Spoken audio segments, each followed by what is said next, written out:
Gold यानी सोने की खरीद, कोई भी फंक्शन हो, कोई भी कार्यक्रम हो, हम सोने के गहने नहीं खरीदेंगे, सोना नहीं खरीदेंगे।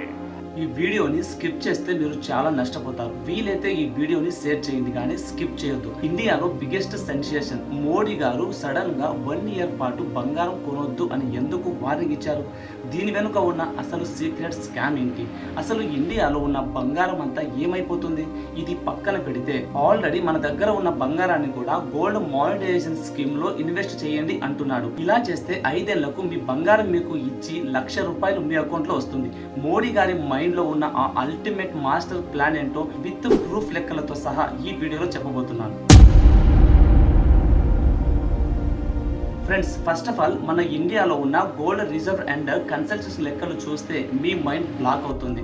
ప్రస్తుతం మన ఇండియా గవర్నమెంట్ దగ్గర అఫీషియల్ గా దాదాపు 800 టన్నుల పైన బంగారం నిల్వ ఉన్నాయి. కానీ షాకింగ్ రియాలిటీ ఏమిటంటే మన ఇండియన్ ఆడవాళ్ళ దగ్గర అక్షరాల 25,000 టన్నుల నుంచి 30 టన్నుల వరకు బంగారం నిల్వ ఉంది. వరల్డ్ లోనే హైయెస్ట్ గోల్డ్ ఉన్నది మన ఇండియన్ల దగ్గరే. అయితే ప్రతి సంవత్సరం ఇందులోంచి సగమే వాడుతున్నారు, మిగతా సగాన్ని భద్రంగా దాచేస్తున్నారు.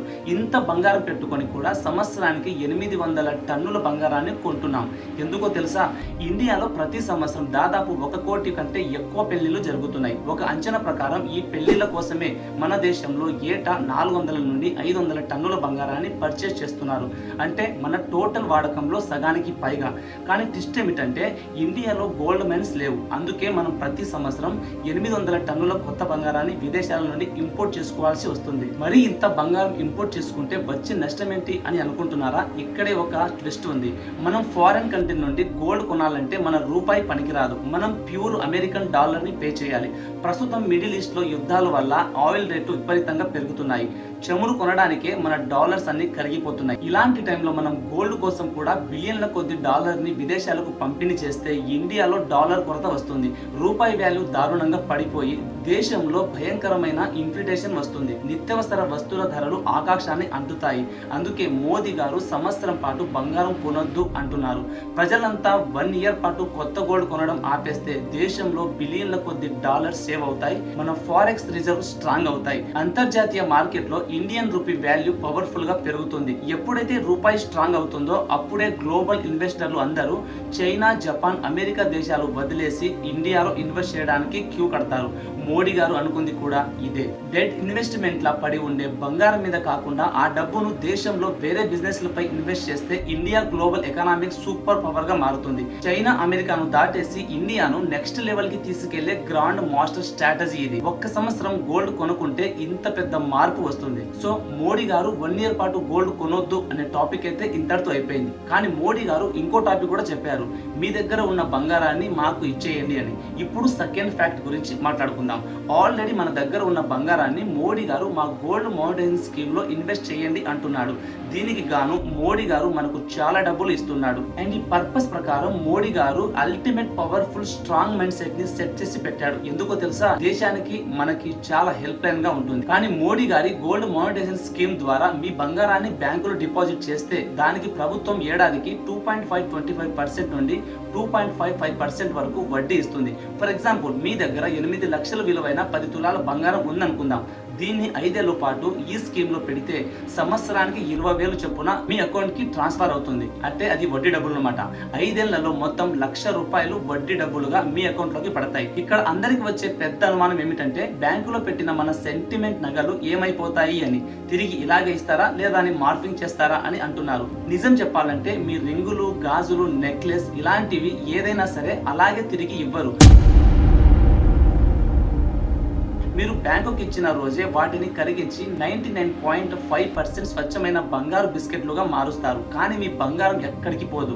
గడువు ముగిశాక మీ బంగారం బరువు ఎంతైతే ఉందో అంతే బరువు గల కొత్త 24 క్యారెట్ బంగారు బిస్కెట్లు లేదా గోల్డ్ కాయిన్ రూపంలో తిరిగి ఇస్తారు. అది వద్దనుకుంటే అప్పటి మార్కెట్ రేటు ప్రకారం నగదు రూపంలో డబ్బైనా తీసుకోవచ్చు. ఇక్కడే అసలు ట్విస్ట్ ఉంది. 5 ఏళ్ల తర్వాత బ్యాంకు వాడు ఇచ్చే ఆ బంగారు బిస్కెట్లను మళ్ళీ మీరు నెక్లెస్ గాను, గాజులు గాను మార్చాలనుకుంటే జ్యువెలరీ షాప్ షాప్ వాడు మేకింగ్ ఛార్జీలు తరుగు కలిపి కనీసం 50% వసూలు చేస్తాడు. అంటే 8 లక్షలు విలువైన 10 తులాల బంగారాన్ని మనకు నచ్చినట్టు నెక్లెస్ గాను, గాజులు గాను, రింగ్స్ గాను, చైన్ గాను మార్చుకోవాలంటే తయారీకి కూలీ దాదాపు 1,20,000 ఖర్చు అవుతుంది.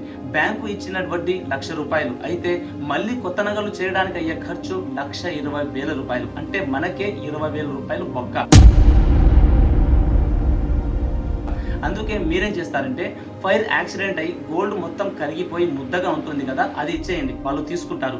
అండ్ అలాగే సంవత్సరాల తరబడి వేసుకుంటున్న బంగారం విరిగిపోయి ఉంటుంది, అవి అతుకులకు కూడా సరిగ్గా రావు, అలాంటి బంగారం ఇచ్చేయండి. అండ్ అలాగే బిస్కెట్ల రూపంలో, కాయిన్స్ రూపంలో ఉండే బంగారం కూడా ఇచ్చేయచ్చు. దీనివల్ల బ్యాంకులకు ఏం లాభం అంటే మీరు ఇచ్చిన బంగారాన్ని బ్యాంకులు కరిగించి నగలు చేసే వ్యాపారులకు లేదా పరిశ్రమలకు లోన్ గా ఇస్తాయి. వారి దగ్గర బ్యాంకు వాళ్ళు ఎక్కువ వడ్డీ వసూలు చేసి అందులో కొంత భాగాన్ని మీకు వడ్డీగా అందిస్తారు. ఈ ప్రక్రియ ద్వారా బ్యాంకులకు మనకు లాభం వస్తుంది. చివరిగా దేశానికి ఏం లాభం అంటే మన దేశం ప్రతి ఏటా విదేశాల నుండి వేల కోట్ల రూపాయల బంగారం కొంటుంది. మన ఇంట్లో ఉన్న బంగారం ఇలా బయటకు వస్తే విదేశాలపై ఆధారపడడం తగ్గుతుంది. దీనివల్ల రూపాయి విలువ పెరుగుతుంది. ఆ మిగిలిన దేశ ధనాన్ని ప్రభుత్వం పేదల సంక్షేమానికి, రోడ్లు, ఆసుపత్రుల నిర్మాణానికి వాడుతుంది.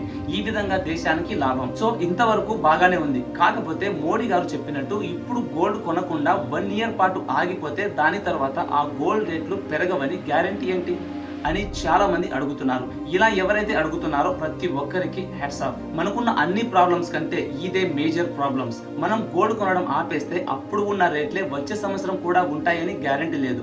వచ్చే సంవత్సరంలో అవి ఎంత రేట్ అయినా సరే అప్పుడు మనం అంత పెట్టి కొనాల్సిందే. ఎందుకంటే అవసరం మంది కదా. ఈ రోజు 1.6 lakhs ఉన్న గోల్డ్ రేటు రేపు 2 lakhs కి పెరగవచ్చు. అప్పుడు మనకు ప్రతి తులం మీద 40,000 ఎక్స్ట్రా అవుతుంది. సో రేట్లు పెరగకుండా ఇంకా తగ్గే అవకాశం ఉంటుందా అంటే ఖచ్చితంగా చెప్పలేము. ఎందుకంటే మన ఇండియాలో బంగారానికి సంబంధించిన గనులు ఒక్కటి కూడా లేవు. 1-2 బయటపడ్డాయి కానీ అవి ఇంకా ప్రాసెస్ లోనే ఉన్నాయి. ఖచ్చితంగా అందులో ఎన్ని టన్నులు బంగారం బయటికి వస్తుందో కూడా చెప్పలేదు. ఒకవేళ 10,000 టన్నులు బంగారం బయటపడ్డాయి అనుకుందాం, అది పూర్తిగా మన దాకా వచ్చేసరికి ఎన్ని సంవత్సరాలు టైం పడుతుందో కూడా చెప్పలేదు. సో ఈ టోటల్ వీడియోకి కన్క్లూజన్ చెప్తాను, జాగ్రత్తగా వినండి. మోడీ గారు మన దేశానికి ప్రైమ్ మినిస్టర్. ఆయన బాధ్యత ఏమిటంటే రూపాయి వాల్యూ పడిపోకుండా, దేశం ఆర్థికంగా వెనకబడిపోకుండా, ఉన్న నిత్యావసర సరుకులు రేట్లు పెరగకుండా గవర్నమెంట్ ని నడిపించాలి. ఆయా దేశాలతో పాటు ఇండియాని కూడా ఎదుగుదలగా చూపించాలి. ఒక్క ప్రైమ్ మినిస్టర్ గా దేశ బాగోగులు చూడడానికి ఆయన ఎలాంటి స్కీమ్ అయినా పెడతాడు, ఎలాంటి మాస్టర్ ప్లాన్ అయినా అమలు చేస్తాడు. సో ఇక్కడ మనకు తెలియాల్సింది ఏమిటంటే ఒకవేళ మన దగ్గర కావాల్సినంత బంగారం కన్నా ఎక్కువ ఉంటే మోడీ గారు చెప్పినట్టు 5 సంవత్సరాలు మోడీ గారి గోల్డ్ మానిటైజేషన్ స్కీమ్ లో ఇన్వెస్ట్ చేయడం బెటర్. అండ్ ఇంకొకటి, మనకు కావాల్సినంత బంగారం మన దగ్గర ఉన్నప్పుడు ఈ 1 ఇయర్ పాటు మనం గోల్డ్ కొనకుండా ఉండడమే బెస్ట్. ఇలా చేయడం వల్ల మనం దేశానికి ఎంతో హెల్ప్ చేసిన వాళ్ళం అవుతాం. అండ్ ఇంకొకటి, గోల్డ్ పై ఇన్వెస్ట్ చేసిన డబ్బులు ఈ ఒక్క సంవత్సరం వేరే దాని మీద ఇన్వెస్ట్ చేస్తే 1,00,000 మందికి పని దొరుకుతుంది, దేశం బాగుపడుతుంది. సో ఈ వీడియో మీకు క్లియర్ గా అర్థమైందని అనుకుంటున్నా. మీలాగా క్లియర్ గా అర్థం చేసుకునే వాళ్ళకి ఈ వీడియోని షేర్ చేయండి. ఇన్ఫర్మేషన్ వర్తి అనిపిస్తే ఒక లైక్ ఇవ్వండి. మీకు ఏమనిపించిందో కామెంట్ చేయండి. ఇలాంటి ఇంట్రెస్టింగ్ ఫ్యాక్ట్ల కోసం మరిన్ని వీడియోలు కావాలనిపిస్తే మన ఛానల్ ఇప్పుడే సబ్స్క్రైబ్ చేసుకొని పక్కన ఉన్న గంట సింబల్ ఆన్ లో పెట్టుకోండి. మరో మంచి వీడియోతో మీ ముందుకు వచ్చేస్తాను. అంతవరకు సెలవు.